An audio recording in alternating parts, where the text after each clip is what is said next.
সকালে একদম first drink কি হয়? আমি 1 চামচ ঘি খাই। ফেভারিট চিট মিল কি? আই থিঙ্ক আমি 1 বছর আগে খেয়েছি তেহারি।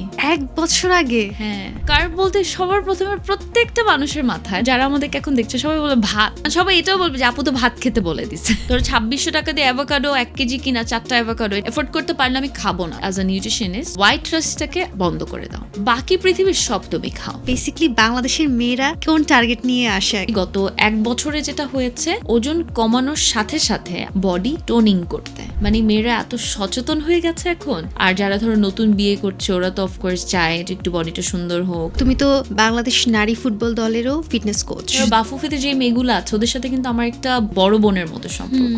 রিসেন্ট তো দেখলাম আমরা এএফসি তে কোয়ালিফাই করলাম। It's a history. ফিটনেস কিন্তু একটা এডিকশন। অনেকে বলে আমি নিজেকে ভালোবাসি, পরের কনভারসেশনে যে সে দেখা যাবে দুধ চা খাচ্ছে, ইদার একটা ডেজার্ট খাচ্ছে, অথবা 1 প্যাকেট কাচ্চি খাচ্ছে। সো এটা সেলফ লাভ না। যদি তোমাকে কেউ কার্ব বন্ধ করতে বলে, সে নিউট্রিশনিস্ট না। এন্ড অফ দ্য ডে আপনি যদি নিজেকে ভালো না বাসতে পারেন, আপনি কিন্তু আরেকজনকে ভালোবাসাটা দিতে পারবেন না। হ্যালো ভিউয়ার্স, সবাইকে আমন্ত্রণ জানাচ্ছি নিউজ 24 এর special podcast show social media স্টারে। সঙ্গে আছি আমি গাজী অহনা, এবং আজকে আমার সঙ্গে যিনি গেস্ট হিসেবে আছেন, তিনি এমন একজন যিনি শখের বশেই তার ক্যারিয়ারটা শুরু করেছিলেন মডেলিং দিয়ে, কিন্তু এখন তিনি পুরোদমে একজন ফিটনেস কোচ। সবচেয়ে বড় কথা, তিনি এমন একজন মানুষ যিনি প্রচণ্ড আত্মবিশ্বাসী। কথা বলছি সুমায়া চৌধুরী কৃতিকার। কেমন আছো? হ্যালো, আলহামদুলিল্লাহ ভালো আছি। তুমি কেমন আছো? এই তো ভালো আছি। আসলে এতক্ষণ ভালো ছিলাম না, আমি খুব চিন্তিত, আমার খুব ওয়েট গেইন হচ্ছে। সো এখন যেহেতু তুমি চলে এসেছো, তোমার থেকে আমি টিপস অ্যান্ড ট্রিক্স দিব কিভাবে আমি একদম ফিট হতে পারি। Please please please. আচ্ছা, শুরুতেই জানতে চাই ফিটনেসের জার্নিটা কিভাবে শুরু হয়? ফিটনেসের জার্নিটা আমি অনেক বছর পর শুনলাম, কেউ আমাকে বললো যে আমি শখের বশে মডেলিং করেছিলাম। That's true. তো মডেলিং করতে করতে মানে সব কিছু হঠাৎ মনে হলো যে পড়াশোনাটা অনেক ইম্পর্টেন্ট জীবনে, অ্যান্ড আমি এরকম কিছু পড়তে চাই যেটা আসলে আমার যে ক্রেভিংটা ওইটাকে ফুলফিল করবে, কারণ আমি ফিট থাকতে পছন্দ করতাম। তারপর আমি বাইরে চলে যাই, যাওয়ার পর ওখানে ফিটনেস নিয়ে পড়াশোনা শুরু করি, অ্যান্ড আমার প্যাশন এখন প্রফেশন হয়ে গেল আলহামদুলিল্লাহ। কত বছর বয়সে ফিটনেস নিয়ে এই রিসার্চ করা, স্টাডি করা বা এই যে আগ্রহটা জন্ম নিল, সেটা কবে থেকে? এটা শুনতে একটু অদ্ভুত লাগবে, এই আগ্রহটা আমার মনে হয় ফ্রম দ্য ভেরি বিগিনিং ছিল, স্কুল লাইফ থেকেই।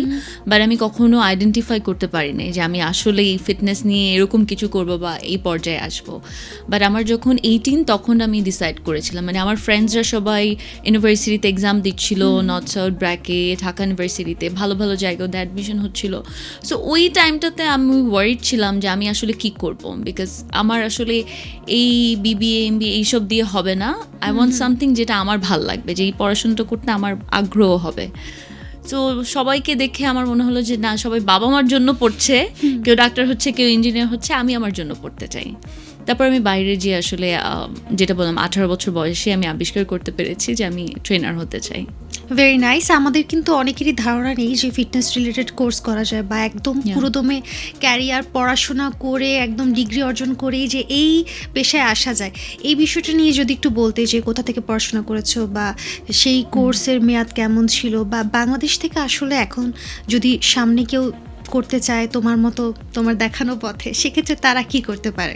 সো দ্যাটস নাইস যদি কেউ আমাকে দেখে এই প্রফেশনে আসতে চায়। বাট আমি যখন শুরু করেছি, আজ থেকে ধরো 6 বছর আগের কথা আমি বলছি। সো তখন আসলে ওরকমভাবে বাংলাদেশে কোনো কোর্স ছিল না, আর এই ফিল্ডটা নিয়ে কেউ চিন্তাও করতো না। মানে বাংলাদেশ থেকে কেউ চিন্তা করতো না। হাতে গোনা কয়েকজন জিমে ওয়ার্কআউট করেছে, তারপরে ট্রেনার হিসেবে নিজেকে আবিষ্কার করেছে, এরকম হয়েছে। কিন্তু এক্স্যাক্টলি যে প্রত্যেকটা ফিল্ডে পড়াশোনার একটা বড় একটা জায়গা, প্রত্যেকটা জিনিসই তোমার হতে হলে, যেমন একজন উপস্থাপিকা হতে হলেও কিন্তু অনেক পড়াশোনা করতে হয়। এই সেক্টরেও কিন্তু এখন কোর্সেস আছে, রাইট? তারপর মানে যারা সাংবাদিক, তাদেরও কিন্তু বিভিন্ন কোর্সেস আছে। সব সেক্টরে দেখবা কোর্স আছে, কিছু না কিছু, হয়তো বা বড় আকারে ইউনিভার্সিটি নাই, বাট কিছু না কিছু ইনস্টিটিউশন আছে যারা কোর্সগুলোকে প্রোভাইড করে। বাট বাংলাদেশে আমি দেখলাম যে আমি যে সেক্টরে পড়তে চেলাম, এই সেক্টরে কোনো রকম কিছু নেই, মানে একটা ছোট্ট একটা একাডেমিও নেই। সো তখন আমার মনে হলো যে আচ্ছা, আমি তো বাইরে যাচ্ছি, যেহেতু আমার ফ্যামিলি বাইরে আমাকে সেটেল করতে চেয়েছে, বাইরে অন্য কোনো সেক্টরে। সো আমি তখন ওখানে যে অন্য সেক্টরে পড়াশোনা করার আগ্রহ দেখাতে দেখাতে আমার মনে হলো যে আচ্ছা আমি এখন ফিটনেসটা নিয়ে দেখি এখানে কি আছে। সো আমি নিউ ইয়র্কে একটা আইএসএসে ওখান থেকে জানতে পারলাম যে ওদের বিভিন্ন কোর্সেস আছে। So short courses, long courses, বিভিন্ন মানে 2 বছর 3 বছর এরকম। সো আমি একটা কোর্স নিলাম যেটা হচ্ছে ISSA personal training and nutritionist. So ওই কোর্সটা আমি পিক করলাম। তখন কোভিড আসবে এরকম একটা সময় চলছিল আর কি। সো তখন ওই কোর্সটা না, আমার বাসা থেকে সবাই এইটা কীভাবে মানে এইটা কি, এটা সবাই তো ইঞ্জিনিয়ার, ডাক্তার এরকমই শুনেছে। ফিটনেস ট্রেনার ইটস রিয়ার, মানে আমাদের বাংলাদেশের কালচারের জন্য নিউ। বাট বিদেশে টু বি অনেস্টলি এটা একটা সেক্টর পড়াশোনা, এটা অনেক ব্রড একটা সেক্টর। সো আমার মনে হলো যে না, আমি এটাই পড়বো। সো পড়াশোনা শুরু করলাম, আলহামদুলিল্লাহ কোর্স কমপ্লিট করলাম, খুব ভালো রেজাল্টও করেছি। তারপর ওখানেই জব করলাম ইউএসএ অনেক মাস। তারপর মনে হলো যে না, এখন আসলে আমি তো দেশের জন্য কিছু করতে চেয়েছিলাম, সো দেশে ব্যাক করলাম। Very nice. এখন একটু আমি জানতে চাইবো অন্য প্রসঙ্গে, সেটা হচ্ছে আমি শুরুতেই বলছিলাম যে শখের বশে modelling. So modelling and then fitness coach, কোনটা বেশি এনজয় করো এবং এখন কি আর মডেলিং করা হয় কি না? আচ্ছা, মডেলিং আসলে আমার উইকনেসের জায়গা একটা তো অবশ্যই, কারণ আমি অনেক ছোটোবেলায় মডেলিং শুরু করেছি। when I was 15-16, অনেক ছোটোবেলায়। তো আমাকে সবাই শুরু থেকে বলতো যে তোমার ফিচারটা যদি আমি মেনটেন করতাম, মানে আমি তো ধরো 5-6 আমি মেনটেন করা স্টার্ট করেছি, মানে আমি from the very beginning school life থেকে আমি মেনটেন করতাম। 5-6 অ্যাজ ইন তুমি মানে ক্লাস 5-6?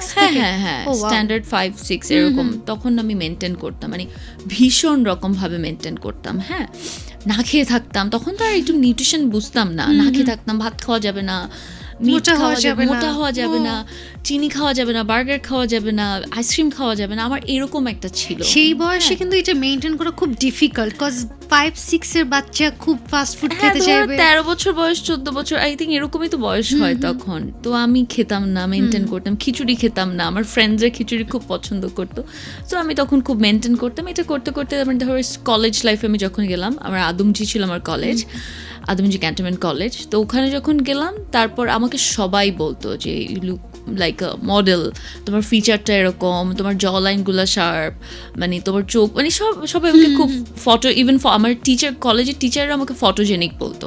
হ্যাঁ, সো তারপর যেহেতু ফেসবুকের চলটাও ওই সময় আর কি ভালোভাবে মানুষ ইউজ করছে, সো সামহাও আমাকে ফেসবুক থেকে অনেকে নক করতো মডেলিং করার জন্য, ছবি দেখে, 1-2টা ছবি দেখে। তারপর মোটামুটি আমি অনেক বছর, 3 বছর 4 বছর মতো আমি মডেলিং করি। ইভেন আমি যখন এই প্রফেশনে পড়াশোনা করছিলাম, আমি তখনও পুরো দমে মডেলিংও করছিলাম। আমার পড়াশোনার পাশাপাশি আমি মডেলিংও করছিলাম, সিনেমাতে কাজ করেছি, অনেকগুলো টিভিসি করেছি। আর বাংলাদেশের মোটামুটি সবগুলো ব্র্যান্ডের সাথে, যেগুলো ক্লদিং ব্র্যান্ডস রয়েছে, ওদের সাথে আমি কাজ করেছি অ্যাজ আ মডেল হিসেবে। সো ওই জায়গাটা আসলে আমার উইকনেস একটা, কারণ আমি অনেক অল্প বয়সে ইনকাম করা শুরু করেছি মডেলিং দিয়ে। মানে আমার দুইটা জিনিসই আমার লাইফে ডিফারেন্ট জায়গা।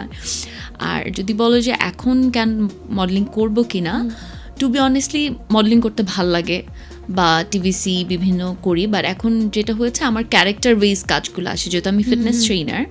সো দেখা যায় ওই বেস কাজগুলো আসে, নিউট্রিশন রিলেটেড, ফিটনেস রিলেটেড কাজগুলো আসে, যেগুলো করি।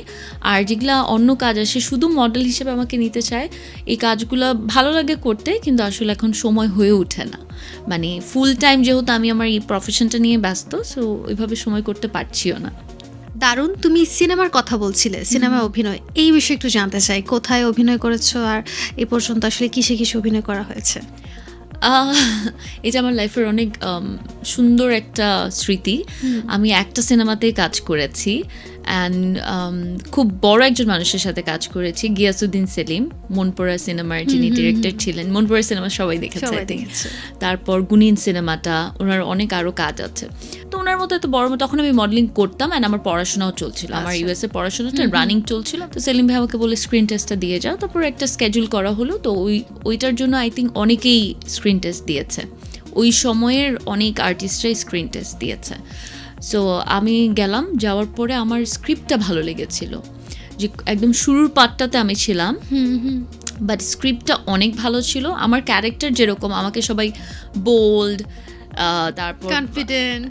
এক্স্যাক্টলি, মানে আমাকে ডিফারেন্ট ভাবে একটু বিদেশি ভাবে সবাই দেখে অভ্যস্ত। Okay. হ্যাঁ, আমাকে নর্মালি সবাই বলে বিদেশি একটা মানে অ্যাটিটিউডে দেখে অভ্যস্ত। ওই ক্যারেক্টারটা আমার মনে হয়েছে সামথিং নিউ, যেটাতে আমি নিজেকে ভাঙতে পারবো। ওকে, হ্যাঁ, আমার আবার এইসব খুব ভালো লাগে, মানে নিজের ক্যারেক্টার থেকে বের হয়ে আসে, out of the box. So ওই ক্যারেক্টারটা একদম গ্রামের একটা মেয়ে, একেবারে ধরো ওর উপরে জিন এফেক্ট ভর করে। করে। আই থিঙ্ক সবাই দেখেছে গুনিনের Exactly. শুরুর পার্টটা, যদি কেউ সবাই দেখে থাকে। অ্যান্ড আমাকে অনেকে রিকগনাইজও করতে পারে না, মানে টু বি অনেস্ট আমি যখন হলে যে মুভিটা দেখি পুরো টিম নিয়ে, আমি নিজেকেই রিকগনাইজ করতে পারিনি যে এটা আমি। সো এটার জন্য স্ক্রিন টেস্ট দিলাম, দেওয়ার পর আমার মনে হয়েছে এত বড় বড় আর্টিস্টরা ওটার জন্য দিয়েছে ওই সময়ের, তো আমার মনে হচ্ছে আমি সিলেক্ট হব না। সো সামহাও আমি সিলেক্ট হয়ে যাই। অ্যান্ড আমার হেয়ার কালার দেখতেছো একদম কালার করা, হ্যাঁ, আমার ওইটার জন্য আমার চুল পুরো কালো করে ফেলতে হয়েছিল। তারপর আমার অনেক ওয়েটও কমাতে হয়েছিল, যেহেতু ওইটার ক্যারেক্টারটাই ওরকম ছিল, অনেকখানি ওয়েট লুজ করতে হয়েছে। তারপর অনেকটা দিন কিন্তু আমার না খেয়েও থাকতে হয়েছে, কারণ ওখানে কোনো মেকআপ ছিল না ওই ক্যারেক্টারটাতে। ওই ক্যারেক্টারটা একদম মরা একটা ক্যারেক্টার ছিল, হ্যাঁ, ডেড, একদম একদম dead। ডেড। সো ওই ক্যারেক্টারটার ভিতর থেকে ওইটা আসতে হবে যে ডেড, ও 2 বছর 3 বছর এরকম মরেই আছে, Dead inside। হ্যাঁ। সো ওইটার জন্য আমার মোটামুটি অনেকখানি কষ্ট করতে হয়েছে। বাট টু বি অনেস্টলি আমার লাইফের first and last cinema I think, জানি না এরপরে করবো লাস্ট কিনা। কেন, মানে লাস্ট কেন এখন সময় পাচ্ছি না, বাট এই ক্যারেক্টারও তো আসলে এরকম ক্যারেক্টার আমি পাবো কিনা জানি না। বাট ওই ক্যারেক্টারটা আউট অফ দ্য বক্স ছিল, মানে আমার গ্ল্যামার ক্যারেক্টার থেকে আমার এরকম ক্যারেক্টার ভালো লাগে, যেখানে আমি নিজেকে অনেক কিছু শিখাতে পারবো, নিজেকে আবিষ্কার করতে পারবো ডিফারেন্ট ওয়েতে। সো ওই ক্যারেক্টারটা করার পর আমার মনে হচ্ছে এরপরে কোনো ক্যারেক্টার করলে এটা আরো বোল্ড হইতে হবে, মানে এটার উপরে কিছু হতে হবে। বাট আমি অনেক এনজয় করেছি। চমৎকার। বাট যদি হয় যে নেক্সট আরেকটা অফার পেয়েছো একদম মনের মতো, তুমি যেমনটা চাও ঠিক তেমনই, তাহলে তো নিশ্চয়ই অভিনয় করবে। এখনো বলা যাচ্ছে না। যাচ্ছে না, কারণ আমার তো আসলে প্রফেশনাল লাইফটা এত হেক্টিক হয়ে গেছে। বাট যদি কখন এরকম হয় ক্যারেক্টার বা সবকিছু সময় আছে বা ভালো লাগছে করতে, হয়তো বা করবো, জানি না। ওকে, নেক্সট কোয়েশ্চেন করতে চাই এবার একটু ফিটনেস রিলেটেড কোয়েশ্চেনই করি, যেহেতু তোমার মেইন ভালোবাসাটা আমি জানি না, মডেলিং তো অবশ্যই আছে, ফিটনেস কি ফার্স্ট লাভ? ফিটনেস আমার আই থিঙ্ক ফার্স্ট লাভ। ছোটবেলা থেকে ফিটনেসের প্রতি ছিলাম, ফিটনেস আমার ফার্স্ট লাভ। আর সেকেন্ড লাভ কে? সরি, সেকেন্ড লাভ কি? Second love I think I love my self a lot, so এটা আই থিঙ্ক আমার second love. Okay, self love and fitness এই দুটো কিন্তু কানেক্টেড, কি Of course. তুমি কি মনে করো? হ্যাঁ, অনেক সেলফ লাভ মানে ফিটনেস সেলফ লাভ দুইটাই অনেক বেশি কানেক্টেড। কারণ তুমি যখন নিজেকে ভালোবাসবা, তুমি অটোমেটিক্যালি নিজের ফিটনেস, নিজের ওয়েলনেস, ওয়েলবিং, মেন্টাল হেলথ সব কিছুকে ভালোবাসবা। সো যদি বলা হয় যে তুমি যেটা প্রশ্ন করছিলে, আসলে আমার সেকেন্ড লাভ সেলফ লাভ হওয়া উচিত না ফার্স্ট হওয়া উচিত, কারণ আমি আমার নিজেকে ভীষণভাবে ভালোবাসি। আর ভালোবাসি বলেই কিন্তু আমি আমার ফিটনেস বলো, মেন্টাল হেলথ বলো, এগুলো নিয়ে খুবই বেশি পজিটিভ, অনেক বেশি positive. End of the day আপনি যদি নিজেকে ভালো না বাসতে পারেন, আপনি কিন্তু আরেকজনকে ভালোবাসাটা দিতে পারবেন না। যে অনেকে বলে আমি নিজেকে ভালোবাসি, পরের কনভারসেশনে যে সে দেখা যাবে দুধ চা খাচ্ছে, ইদার একটা ডেজার্ট খাচ্ছে, ইদার একটা বার্গার খাচ্ছে, অথবা 1 প্যাকেট কাচ্চি খাচ্ছে, তেহারি খাচ্ছে। সো এটা সেলফ লাভ না। মানে তুমি খেয়ে যদি বলো আমি সেলফ লাভ করছি নিজেকে, না, তুমি সেলফ লাভ করলে তুমি তোমার খাওয়াটার দিকেও নজর দিবা, যে আমি আমার নিজেকে প্রপার মিলটা দিচ্ছি কিনা, আমার বডি যেটার জন্য ক্রেভ করছে হেলদি জিনিস, ওইটা আমি দিচ্ছি কিনা। This is called self love. আচ্ছা, যেহেতু আমরা খাবার নিয়েই কথা বলছি, তাহলে আমাকে একটু বলো মোস্ট একদম আনহেলদি খাবার কিন্তু আমরা সবাই খেয়ে থাকি, মানে ফিটনেস রিলেটেড যে মিথগুলো থাকে, এটা খাওয়া যাবে না, যেমন ভাত, অনেকে একদম কার্ভ খাওয়াই যাবে না। সো এই জিনিসটা কতটা ট্রু? অ্যাকচুয়ালি আমাদের কি কি অ্যাভয়েড করা উচিত, হেলদিভাবে কিভাবে ফুড লাইফস্টাইলটা মেনটেন করা উচিত? ভাত নিয়ে যেটা একটা মিথ রয়েছে, যে অনেকে বলে যে কারো কাছে গেলে ভাত বন্ধ করে দিতে বলে, আবার অনেকে বলে ভাত ছাড়া আমি থাকতেও পারবো না, ভাত তো আমার খেতেই হবে, আমার কার্ব বন্ধ করা যাবে না। আমি যেটা বলি, কার্ব কোনোভাবেই বন্ধ করা যাবে না। যদি তোমাকে কেউ কার্ব বন্ধ করতে বলে, সে নিউট্রিশনিস্ট না। সে নিউট্রিশনে পড়াশোনা করছে, বাট সে আসলে নিউট্রিশনের কিছু জানে না। বিকজ একটা মানুষের বডিতে এনার্জি আসার জন্য carb is main ingredients, right? So তোমার কার্ভটা যদি তোমার বডিতে না থাকে তুমি কিন্তু এনার্জি পাবা না। এখন কার্ভ বলতে সবার প্রথমে প্রত্যেকটা মানুষের মাথায়, ধরো যারা আমাদেরকে এখন দেখছে সবাই বলে ভাত, আর সবাই এটাও বলবে যে আপু তো ভাত খেতে বলে দিছে, বাট টু বি অনেস্ট আমি ভাত খেতে বলতেছি না। কার্ভের মধ্যে শুধু হোয়াইট রাইস পড়ছে না, কার্ভের মধ্যে কিন্তু আরও অনেক কিছু আছে। ওট মিল আছে, কিনোয়া আছে, বা ধরো সুইট পটেটো আছে, বা ধরো পাম্পকিন আছে, মিষ্টি কুমড়া, হ্যাঁ কার্ভের মধ্যে এরকম অনেক কিছু আছে, লাল আটার রুটি। তো তুমি ভাতটাকে না খেয়ে তুমি অন্য কার্ভগুলো নাও, তাহলে তোমার বডিতে এনার্জি যেটা দরকার তোমার বডি ওই এনার্জিটা পাচ্ছে। বাট হোয়াইট রাইসটা আসলে আমাদের বডির জন্য হেলদি না, আমাদের ফ্যাটি লিভার বাড়াতে হেল্প করে, আমাদের ডায়াবেটিস হলে তো প্রথমেই বলে কার্ভ বন্ধ করতে, ইউ নো দ্যাট। সো কার্ভের মধ্যে শুধু আমি যেটা বলি অ্যাজ আ নিউট্রিশনিস্ট যে হোয়াইট রাইসটাকে বন্ধ করে দাও, বাকি পৃথিবীর সব তুমি খাও। আর ফিট থাকার জন্য তো অবশ্যই 3টা মিল প্রপারলি নিতে হবে, সুন্দরভাবে ওয়ার্কআউট করতে হবে। ধরো সবাই জিম এফোর্ড করতে পারে না, ইটস ওকে ফাইন, তোমার জিমে যাওয়া লাগবে না, তোমার মেশিন ইউজ করা লাগবে না, জাস্ট 1-2 ঘন্টা যদি তুমি ডেইলি হাঁটার একটা প্র্যাকটিস করো এটাও কিন্তু অনেকখানি ওয়ার্কআউট হয়ে যায়। মর্নিং ওয়াক করতে পারে বা রাত্রেবেলা 1 ঘন্টা হাঁটতে পারে, খাওয়ার আগে বা খাওয়ার পরে, যেটাই প্রেফার করে। আসলে কোনো এখানে সিস্টেম নাই যে খাওয়ার আগে হাঁটতে হবে বা পরে হাঁটতে হবে, তোমার যখন ভাল লাগে, যখন কমফোর্টেবল তুমি তখন। অফিসের ভিতরেও তুমি হাঁটতে পারো যখন মন চায়, হ্যাঁ ডিপেন্ড করে তোমার কখন মুড হয়েছে, এটা নট নেসেসারি কোনো টাইম আছে। আর একটা ফুডের ব্যাপারে যেটা হয়, যেহেতু আমি নিউট্রিশনিস্ট হিসেবে কাজ করছি লাস্ট 2 ইয়ার্স, সো অনেকে আমার কাছে যখন কনসালটেন্সি করতে আসে বা ধরো নিউট্রিশন প্ল্যান নিতে আসে, সো অনেকে প্রথমেই আমাকে দেখে ভাবে যে এ তো অনেক এক্সপেন্সিভ খানা দানা দিবে, অ্যান্ড সালমন দিবে, অ্যাভোকাডো দিবে, মানে এ তো বিদেশ থেকে পড়ে আসছে, এ তো সব বিদেশি খাওয়া দিবে, তো বাংলাদেশি খাওয়া খায় না, চোখেও দেখে না। আই থিঙ্ক মানে আমার ব্যাপারে অনেকের এই কনসেপ্টটা আছে। তো আমার কাছে মনে হয় মানে আমি যখন এসেছি বাংলাদেশে, আমরা তো বিদেশে গেলে অ্যাভেলেবেল পাওয়া যায়, ধরো অ্যাভোকাডো $1 $2 ডলার আর কি বলছি, বাট এখানে তো এটা অনেক এক্সপেন্সিভ, খুবই স্বাভাবিক আমি এটা দিব না, আমি নিজেও এফোর্ড করতে পারবো না। ধরো 2600 টাকা দিয়ে অ্যাভোকাডো 1 কেজি কিনা, 4টা অ্যাভোকাডো, এটা আমি নিজেও এফোর্ড করতে পারলে আমি খাবো না, এভরিডে লাইফস্টাইলে আমি একেবারে অ্যালাউ করবো না নিজেকে। সো আমি যেটা করি অল্টারনেটিভ ফুডগুলোকে বের করি, যে অ্যাভোকাডোর অল্টারনেটিভ যে নিউট্রিশন ভ্যালুটা অ্যাভোকাডোর মধ্যে থাকে, ধরো ওইটা অন্য কোন ফুডে আমি পাবো, সো ওই ফুডটাকে আমি বের করি। হ্যাঁ, তারপর ধরো ভিটামিন সি জাতীয়, তুমি কমলা না খেতে পারো, ওকে এক্সপেন্সিভ, ধরো মালটা 300-400 টাকা কেজি, তুমি ওইটার জায়গায় ধরো আমলকি পাওয়া যায় আমাদের দেশে, পেয়ারা পাওয়া যায়, আমরা পাওয়া যায়, দেশি ফল পাওয়া যায়, যেটা বিদেশে পাওয়া যাচ্ছে না, রাইট? আর খেতেও কিন্তু মজাই লাগে, সো তুমি ওইটা খাও, কোনো সমস্যা নাই। পটাশিয়ামের জন্য তুমি একটা কলা খাও, আমাদের দেশে কলা অনেক সস্তায় পাওয়া যাচ্ছে। সো অনেক কিছুই আছে, আমরা নিউট্রিশনটাকে এরকম একটা কনসেপ্ট বানিয়ে ফেলেছি যে এটা আসলে শুধু বড়লোকরাই করে, এটা করার জন্য অনেক টাকা দরকার, অ্যান্ড এটা যারা বড়লোক তারাই শুধু ফিটনেস করবে, গরিবরা করবে না, বা মধ্যবিত্ত এরা পারবে না, কারণ এটা তো এফোর্ড করাটা difficult. But to be honestly আমাদের দেশে এরকম অনেক ফুড আছে যেটা অল্টার করে একটু চিন্তা করলেই বের হয়ে যাবে যে আমি আসলে কোনটার অল্টারনেটিভ কী খাবো। কারণ তুমি যখন প্রেশার নিয়ে ওয়ার্কআউট করবা বা নিউট্রিশন মেনটেন, তখন তোমার উপর বার্ডেন হয়ে যাবে জিনিসটা, তোমার ভাল লাগবে না, 1 মাস 2 মাস বোর হয়ে যাবে, তোমার ও মাই গড মাফ চার জীবন আমি ওয়ার্কআউট করতে আসবো না। বা যখন তুমি এনজয় করবা, তোমার জন্য জার্নিটা স্মুথ হবে, প্রত্যেকটা জিনিস ম্যানেজ করা স্মুথ, ওয়ার্কআউট করা স্মুথ, তখন মনে হবে যে না ওকে আমি এটা লাইফ টাইম মেনটেন করবো। তুমি তো অনেকজনকেই ইনস্ট্রাক্ট করে থাকো, সেক্ষেত্রে মোস্টলি তোমার যারা তোমার কাছে শিখে তাদের কি প্রেফারেন্স থাকে, যে বডি ওয়েট লস নাকি টোনিং করা, কি থাকে তাদের মেইন টার্গেট? বেসিক্যালি বাংলাদেশের মেয়েরা কোন টার্গেট নিয়ে আসে অ্যাকচুয়ালি? দ্যাটস ইন্টারেস্টিং, এটা প্রথম কেউ আমাকে প্রশ্ন করলো। সো 3-4 বছর আগে যেটা হতো, মানুষজন ওজন কমাতে আসতো, একেবারে ওজনের জন্যই আসতো। আর ওজন বাড়ানোর জন্য আমার মনে হয় এই 4-5 বছরে আমি 7টা ক্লায়েন্ট পেয়েছি ওজন বাড়াতে চায়। হ্যাঁ, এটা আমার মনে আছে, কারণ এটা রেয়ার কেস, খুবই রেয়ার কেস। 7টা ক্লায়েন্ট পেয়েছি যারা ওজন বাড়াতে চায়। এখন ইদানিং কালের কথা বলছি, গত 1 বছরে যেটা হয়েছে, ওজন কমানোর সাথে সাথে আমি বলবো 30% মেয়েরা আমার কাছে আসে বডি টোনিং করতে। মানে মেয়েরা এত সচেতন হয়ে গেছে এখন যে তারা ধরো অনেক শুকনা মেয়ে বা ধরো পারফেক্ট, আর তারা তাদের BMI ঠিক আছে, আইডল ওয়েটেই আছে, বাট তারা জাস্ট এখন শেপটা করতে চায়, ওই কার্ভটা আনতে চায়, মেয়েদের যে একটা কার্ভ থাকে ওইটা আনতে চায়, বা ধরো একটু লেগস নিয়ে কাজ করতে চায়, একটু অ্যাবস নিয়ে কাজ করতে চায়।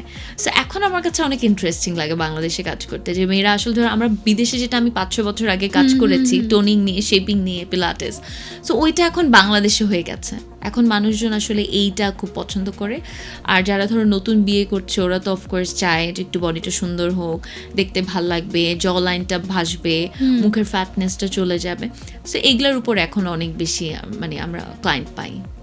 আচ্ছা, এবার একটু ভিন্ন প্রসঙ্গে কথা বলবো, সেটা হচ্ছে তুমি তো বাংলাদেশ নারী ফুটবল দলেরও ফিটনেস কোচ, তো সেখানে কাজের ক্ষেত্রটা কেমন এনজয় করছো এবং তারা আসলে কেমন, মানে তারাও কি তোমাকে আজরাইল হিসেবে দেখে কিনা?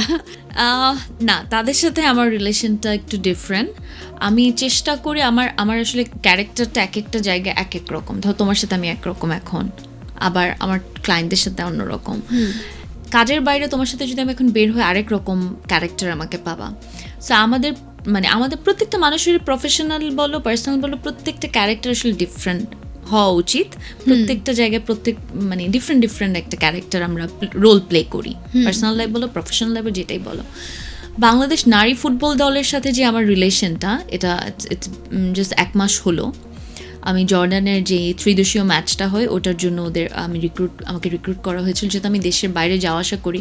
আমার লম্বা টার্মে আসলে একটা অর্গানাইজেশনের সাথে থাকা ইটস ভেরি ডিফিকাল্ট। কিন্তু যে 1 মাসের জার্নিটা আমরা পার করলাম রিসেন্ট, এই জার্নিটাতে আমি বলবো যেহেতু নারী ফুটবল দলের মেয়েগুলো অনেক রুট লেভেল থেকে উঠে এসেছে, আমার যেটা হয়েছে আমি চেষ্টা করেছি ওদের কাছে ওদের মতো করে মিশতে, মানে যেটা আমার ভাল লাগে। তো আমি ওদের মতো করে মিশেছি। ছোট ছোট বাচ্চা, ওরা একদমই অল্প বয়স, ধরো কত হবে 18, 19, 20, 15, 16 আছে, 22 এর উপরে নাই। সো ওদেরকে ওদের বয়সে যে আমি মেশার চেষ্টা করেছি, কারণ ওদের ফিটনেসের সাথে সাথে যেহেতু আমি ওদের স্ট্রেংথ ট্রেনিং নিয়ে কাজ করেছি, ওদের ফিটনেসের সাথে সাথে ওদের মেন্টাল হেলথটাও ইম্পর্টেন্ট ছিল। সো ওই জায়গাগুলোতে আমি চেষ্টা করেছি যে ওদের মতো করে ওদেরকে বোঝানোর, যাতে করে ওরা আমাকে নিজেদের একজন মনে করতে পারে। আমার কাছে ইন্টারেস্টিং লেগেছে, যেহেতু আমি এরকমভাবে এই রুট লেভেলে মানুষজনদের সাথে কখনো কাজ করি নাই। একটু ডিফিকাল্ট ছিল, বাট অনেকখানি স্টাডি করতে হয়েছে, আমি মজা পেয়েছি। আমার কাছে মনে হচ্ছে বাংলাদেশে কাজ করার এই একটা মজা যে তুমি সব সেক্টরের মানুষের সাথে মিশতে পারবা, সব মানুষের সাথে কাজ করতে পারবে, তোমার এক্সপিরিয়েন্সটা বাড়বে। আমাকে তুমি যেইখানেই বসাই দিবা, ধর এখন আমি আসর জমাই দিতে পারবো। সো আমার এখন ভাল লাগে। এটার কারণটা হচ্ছে যে বাংলাদেশে যে এত ডিফারেন্ট টাইপ অফ মানুষ, culture, family background, education background ধরো, বা এই মেয়েগুলো এত রুট লেভেল থেকে এসেছে, এই প্রত্যেকটা মিলে আমার কাছে মনে প্রত্যেকটা মানুষই আমার লাইফে একটা ইফেক্ট রেখেছে। অ্যান্ড আমি অনেক কিছু শিখেছি, যেটা আমার ব্যক্তিগত জীবনেও আসলে অনেক অনেক বেশি প্রভাব ফেলেছে। ধরো বাফুফেতে যে মেয়েগুলো আছে ওদের সাথে কিন্তু আমার একটা বোনের টাইপের সম্পর্ক, বড় বোনের মতো সম্পর্ক। ওরা কিন্তু এখন আমাকে টেক্সট করে, ফোন করে, কিছু একটা হওয়ার আগে, আপু এটা কি করবো, এটা আপনি দোয়া করেন, এটা। এই ভালোবাসাটা তুমি অন্য কোথাও পাবা না, এই আপন সম্পর্কগুলো তুমি অন্য কোথাও পাবা না। এটা খুব ইম্পর্ট্যান্ট জীবনে বাঁচার জন্য। এক্স্যাক্টলি। আর বাফুফে মেয়েরা ধরো এত রিসেন্ট তো দেখলাম আমরা AFC-তে কোয়ালিফাই করলাম, it's a history and I am so proud of them. আলহামদুলিল্লাহ, আই ফিল সো ব্লেসড যে আমি এরকম একটা টিমের সাথে আমার কন্ট্রিবিউশনটা করতে পেরেছি। আমার ফ্রম দ্য ভেরি বিগিনিং আমার উইশ ছিল আমি দেশের জন্য কিছু করব। ওকে, শুরু করি র্যাপিড ফায়ার। রেডি তুমি? হ্যাঁ, একটু রেডি, নার্ভাস। নার্ভাস? আমি খুব ইজি কোয়েশ্চেন করব। ওকে, শুরুতেই জানতে চাইবো, তুমি হচ্ছে ফিটনেস কোচ, ফিটনেস লাভার। সো সকালে উঠে একজন ফিটনেস লাভার তুমি এক্স্যাক্টলি কি করো সবার আগে? সকালে উঠে আমি প্রথমত যেটা করি, নিজেকে মিররে দেখার চেষ্টা করি। অ্যান্ড এটা একটা সিক্রেট, বাট আমি বলি, আমার বেড থেকে ওঠার পর একটা মিরর আছে। সো মিররে আমার বেড থেকে এটা দেখা যায়। সো আমি নিজেকে দেখি, দেখার পরে আমি একটা ওয়ার্ড বলি, I love you, and then I am giving high five নিজেকে? হ্যাঁ, নিজেকে জাস্ট এরকম, দ্যাটস ইট। Very nice. সকালে একদম ফার্স্ট ড্রিঙ্ক কি হয়? ফার্স্ট ড্রিঙ্ক হচ্ছে আমি 1 চামচ ঘি খাই। Okay, yoga, Zumba or just normal workout, মানে কোনটা প্রেফার করো বেশি? Body toning, পিলাটেস। ওকে, এটা তোমার most favourite? Most favourite. Okay, fitness নাকি ফ্যাশন সবচেয়ে বেশি ভালো লাগে কি? বোথ। বোথ। বোথ। সো এটা চুজ করা ডিফিকাল্ট? এটা চুজ করে, দুইটাই আমার জান। দুইটাই যান? দুইটাই যান। ওকে ওকে। মেয়েরা সবচেয়ে বেশি ফিটনেস নিয়ে কি ভুল ধারণা রাখে? না খেলেই শুকায় যাবে, এটা সবচেয়ে এটা হ্যাঁ, বেশি। এটা না আমারও খেলে ভুল শুকায় ধারণা। যাবে। না খেলে তুমি কখনো শুকাবে না, তোমার ফ্যাট বার্ন হবে না, ফ্যাট থেকে যাবে স্টোরে, এন্ড তুমি সিক হয়ে যাবা।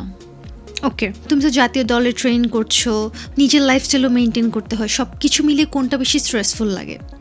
না, স্ট্রেসফুল এখনো কিছু লাগছে না, লাগার Enjoy করছো। এনজয় করছি, পুরোপুরি এনজয় করছি। Because you love your work. Yes, because আমার প্যাশনটাই আমার প্রফেশন হয়ে গেছে, সো স্ট্রেসফুল কিছু লাগছে না। কাজ না থাকলে স্ট্রেস থাকে বেশি। ফিটনেস না খাওয়া, কোনোটা যদি ছাড়তে হয় তাহলে কোনটা ছাড়বা?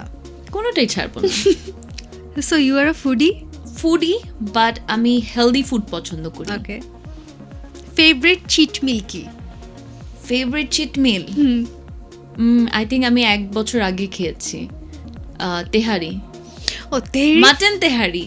ওকে, 1 বছর আগে? হ্যাঁ, 1 বছর ধরে মাটন তেহরি খাও না? খাচ্ছি না, এখন খাইতে মন চাচ্ছে। ও মাই গড, আই লাভড ইট। আচ্ছা, তুমি যেহেতু ফুটবল দলের সাথে সরাসরি কাজ করো, তুমি যদি কখনো ফুটবলার হতে, তুমি যদি খেলতে, তাহলে তুমি কোন পজিশনে খেলতে, কি মনে হয়? স্ট্রাইকার।